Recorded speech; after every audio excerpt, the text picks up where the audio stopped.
అపోస్తలుల కార్యములు 15వ అధ్యాయము 9వ వచనము నుండి 18వ వచనము వరకు. వారి హృదయములను విశ్వాసము వలన పవిత్రపరచి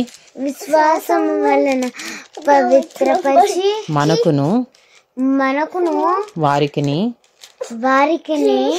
ఏ భేదమైనను కనపరచలేదు. గనుక మన పితరులైనను మనమైనను మోయలేని కాడిని శిష్యుల మెడ మీద పెట్టి మీరెందుకు దేవుని శోధించుచున్నారు? ప్రభువైన యేసు కృపచేత మనము రక్షణ పొందుదుమని నమ్ముచున్నాము కదా. అలాగే వారును రక్షణ పొందుదురు అనెను. అంతటా సమూహమంతయు ఊరకుండి బర్నబాయు పౌలును తమ ద్వారా దేవుడు అన్యజనులలో చేసిన సూచక క్రియలను అద్భుతములను వివరించగా ఆలకించెను. వారు చాలించిన తరువాత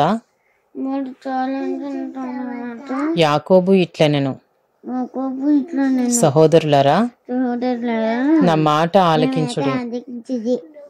అన్యజనుల నుండి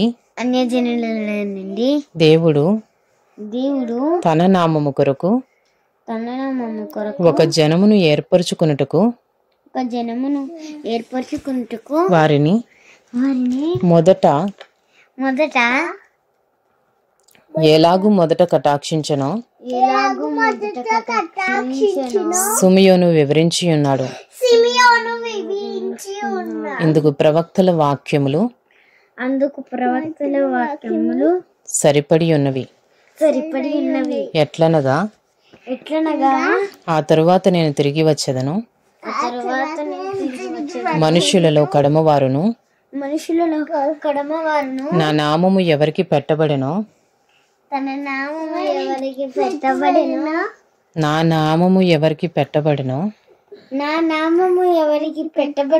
ఆ సమస్తమైన అన్యజనులను ప్రభువును వెదకునట్లు పడిపోయిన దావీదు గుడారమును తిరిగి కట్టెదను.